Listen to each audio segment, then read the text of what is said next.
তোমার না মানো আর নাই মানো, দেশটা কিন্তু আগাইছে। আগে যেমন কিরিং কিরিং ফোন ছিল, এখন কিন্তু গান বাজা মোবাইল ফোন বাড়াইছে। বাসে, ট্রেনে, সাইকেলে, এমনকি পেচাপ কানাতেও লোকে গুজুর গুজুর ফুসুর ফুসুর কথা কয়। যদি তুমি বলো ওই কচি এত কথা কি কইলু রে, দেখালিবা ওরা ঠিক কইয়া দেবে। আর কি, টিউশনি কখন যাব, ভজা মাস্টার কি পড়া দিচ্ছে, এইসব কইলু। তাই কই, তোমরা মানো আর নাই মানো, দেশটা কিন্তু আগাইছে।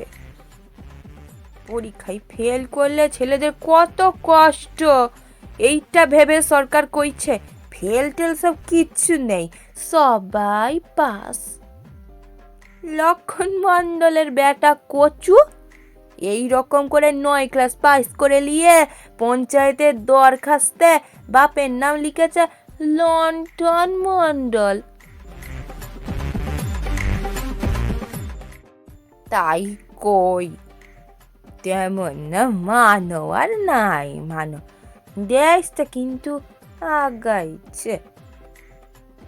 এখন আবার কেবল টিভিতে ডেলি ডেলি কত সিনেমা, কত সিরিয়াল হয় গো।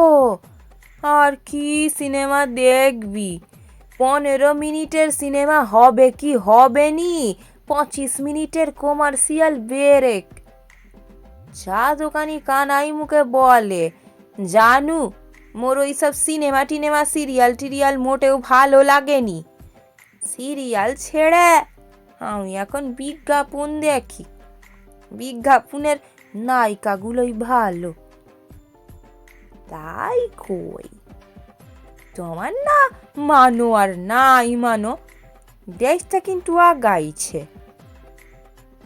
গোষ্ঠ হাজরার বেতা নিতাই চন্দ্র পঞ্চায়েতের আগে জমিয়ে মাল খেয়ে চোখ টোক লাল করে সন্ধেবেলা ফিরে এসে টলতে টলতে বাপকে বলেছে, বাবা মোকে টাকা দাও, মুই ভোটে দাঁড়াবো। বাপ বলে, আরে নেতাই তুই কও কি, তুই আগে সোজা হয়ে টান হয়ে দাঁড়া, তারপর ভোটে দাঁড়াবি। ঢ্যামনামি না শিখলে নেতাগিরি হবে নি, মাল খেলে পেটের সব কথা বাড়াই যাবে। এই বছর মাল খাওয়া ছেড়ে দে, আমি কথা দিচ্ছি তোকে পরের বছর ভোটে দাঁড়াতে টাকা দিব। তাই কই, তোমার না মানো আর নাই মানো, দেশটা কিন্তু আগাইছে।